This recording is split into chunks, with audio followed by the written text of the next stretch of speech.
Le livre de Mormon est non seulement la clé de voûte de notre religion, mais il peut aussi devenir la clé de voûte de notre témoignage, une ancre qui le maintient solidement en place malgré les épreuves et les questions sans réponse.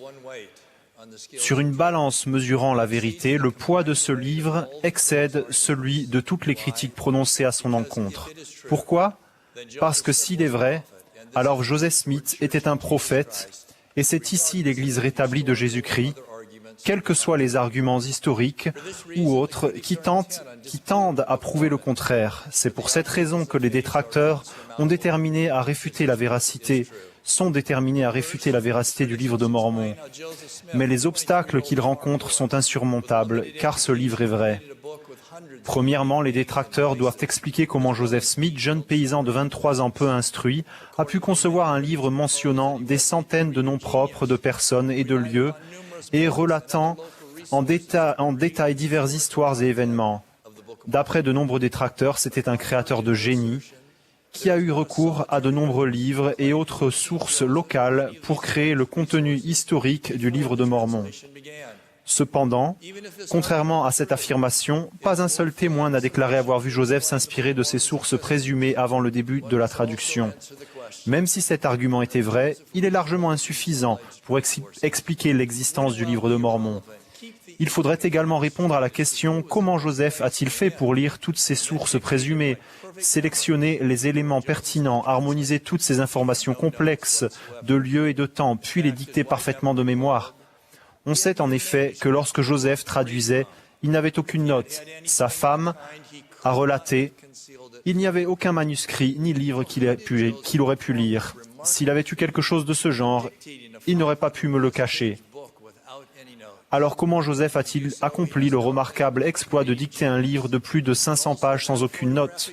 Pour le faire, il fallait qu'il soit un créateur de génie ainsi que quelqu'un doté d'une mémoire photographique prodigieuse. Mais si c'est vrai, alors pourquoi ces détracteurs n'attirent-ils pas l'attention sur son remarquable talent? Mais ce n'est pas tout. Ces arguments ne tendent à rendre compte que du contenu historique du livre. Les vraies questions demeurent. Comment Joseph a-t-il pu concevoir un livre? D'où émane l'esprit? Et où a-t-il pu apprendre une doctrine si profonde qui clarifiait ou contredisait les croyances chrétiennes de son temps? Par exemple, le livre de Mormon enseigne, contrairement à la plupart des croyances chrétiennes, que la chute d'Adam était une étape vers la progression. Il révèle les alliances contractées lors du baptême et que la Bible ne mentionne pas. On pourrait également se demander d'où vient l'affirmation puissante énoncée par Joseph que par son expiation, le Christ peut non seulement nous purifier de nos péchés, mais aussi nous rendre parfaits. D'où Joseph a-t-il tiré le remarquable sermon sur la foi contenu dans Alma 32? Ou bien le sermon du roi Benjamin sur l'expiation du Sauveur, peut-être le sermon le plus remarquable sur ce sujet de toutes les Écritures? Ou encore l'allégorie de l'olivier, avec toute sa complexité et sa richesse doctrinale? Quand je lis cette allégorie, je suis obligé de faire un dessin pour ne pas en manquer les subtilités. Peut-on imaginer que Joseph Smith ait dicté ses sermons de tête sans avoir recours à aucune note? Bien au contraire, on trouve les empreintes de Dieu partout dans le livre de Mormon. Les magnifiques vérités doctrinales en sont la preuve, en particulier les remarquables sermons sur l'expiation de Jésus-Christ.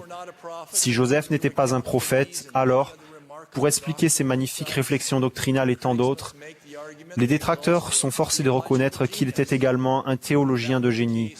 Si tel était le cas, alors on pourrait se demander pourquoi Joseph fut-il le seul dans les 1800 ans qui ont suivi le ministère du Christ à produire un tel recueil de doctrines uniques et limpides. C'est parce que l'origine de ce livre est la révélation, non le génie. Même si nous supposons que Joseph était un créateur et un théologien de génie doté d'une mémoire photographique, ses talents seuls ne font pas de lui un écrivain talentueux. Pour expliquer l'existence du livre de Mormon, les détracteurs doivent affirmer également que Joseph était, à 23 ans, naturellement doué pour l'écriture.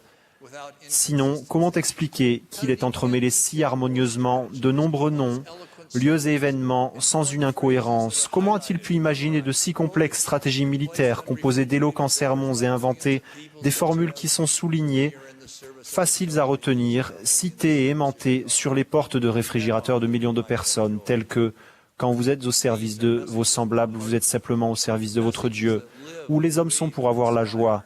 Ce sont là des messages vivants, ils résonnent en nous et nous inspirent.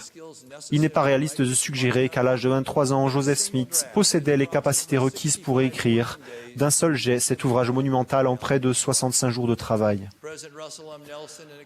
Russell Nelson, écrivain habile et expérimenté, a expliqué qu'il avait récemment réécrit plus de 40 fois un discours de conférence générale. Pouvons-nous donc croire que Joseph Smith tout seul ait dicté la totalité du livre de Mormon d'un seul jet, y apportant uniquement quelques corrections grammaticales par la suite? Emma, la femme de Joseph, a confirmé qu'une telle entreprise était impossible. Joseph Smith, jeune homme, était incapable d'écrire ou de dicter une lettre cohérente et formulée convenablement, encore moins de dicter un livre comme le livre de Mormon. Enfin, même si l'on accepte tous les arguments précédents, aussi douteux qu'ils soient, les détracteurs rencontrent un autre obstacle. Joseph a affirmé que le livre de Mormon était écrit sur des plaques d'or. Cette affirmation lui valut de continuelles critiques de son vivant, car à cette époque, chacun savait que tout récit ancien était écrit sur des papyrus et des parchemins. Ce n'est que des années plus tard qu'on découvrit des plaques de métal sur lesquelles étaient gravés des écrits anciens. En outre, les détracteurs ont déclaré que l'utilisation du ciment décrit dans le livre de Mormon dépassait le savoir-faire technique de ses premiers habitants d'Amérique, et puis on a découvert des constructions en ciment dans l'Amérique ancienne. Que disent les détracteurs de toutes ces découvertes récentes? Joseph, voyez-vous, devait également être très chanceux quand il devinait. Malgré sa situation peu avantageuse, malgré toute la connaissance scientifique et académique existante, il a deviné correctement alors que tous les autres étaient dans l'erreur. En fin de compte, comment pourrait-on croire que toutes ces forces et tous ces facteurs avancés par les détracteurs se soient si bien conjugués qu'ils permirent à Joseph d'écrire le livre de Mormon et ainsi de promouvoir une œuvre frauduleuse et satanique? Est-ce logique? En opposition directe à une telle déclaration, ce livre a inspiré des millions de personnes à rejeter Satan et à mener une vie plus chrétienne. On peut choisir de croire le raisonnement des détracteurs, mais pour moi, il s'agit d'une impasse intellectuelle et spirituelle. Pour croire cela, je devrais accepter une série d'hypothèses non prouvées. De plus, je devrais ne pas tenir compte du témoignage de chacun des 11 témoins, bien que tous soient restés fidèles à leur témoignage jusqu'à la fin.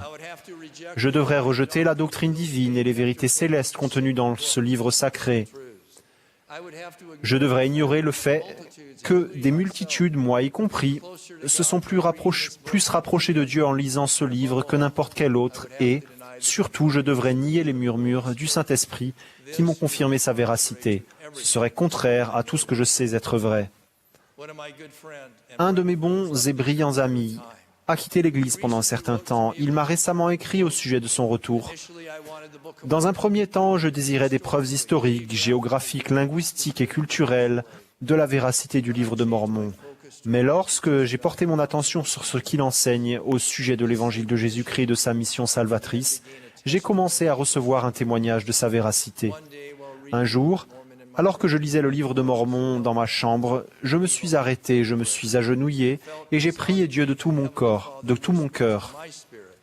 J'ai alors senti très clairement mon Père Céleste murmurer à mon esprit que l'Église et le livre de Mormon étaient absolument vrais. J'ai réétudié l'Église pendant 3 ans et demi, et cela m'a redonné la totale conviction et le témoignage de sa véracité. Si, comme mon ami, nous prenons le temps de lire le livre de Mormon et de méditer à son sujet avec humilité, et de prêter attention aux doux fruits de l'Esprit, alors nous finirons par recevoir le témoignage que nous recherchons. Le livre de Mormon est l'un des plus grands dons que Dieu nous ait fait. C'est à la fois une épée et un bouclier. Il envoie la parole de Dieu dans la bataille qui se livre pour le cœur des justes et est un défenseur suprême de la vérité. En tant que saints, nous n'avons pas seulement le privilège de défendre le livre de Mormon, mais aussi des occasions de l'utiliser, de prêcher avec autorité sa doctrine divine et de faire écho au témoignage qu'il rend de Jésus-Christ. Je témoigne solennellement que le livre de Mormon a été traduit par le don et le pouvoir de Dieu. C'est le témoin convaincant, forgé par la main de Dieu, dont la mission est d'affirmer la divinité de Jésus-Christ, l'appel de prophète confié à Joseph Smith et la véracité incontestable de cette Église. Puisse-t-il devenir la clé de voûte de notre témoignage, afin que l'on puisse dire de nous, comme il a été dit au sujet des Lamanites convertis, ils n'apostasièrent jamais. Au nom de Jésus-Christ, Amen.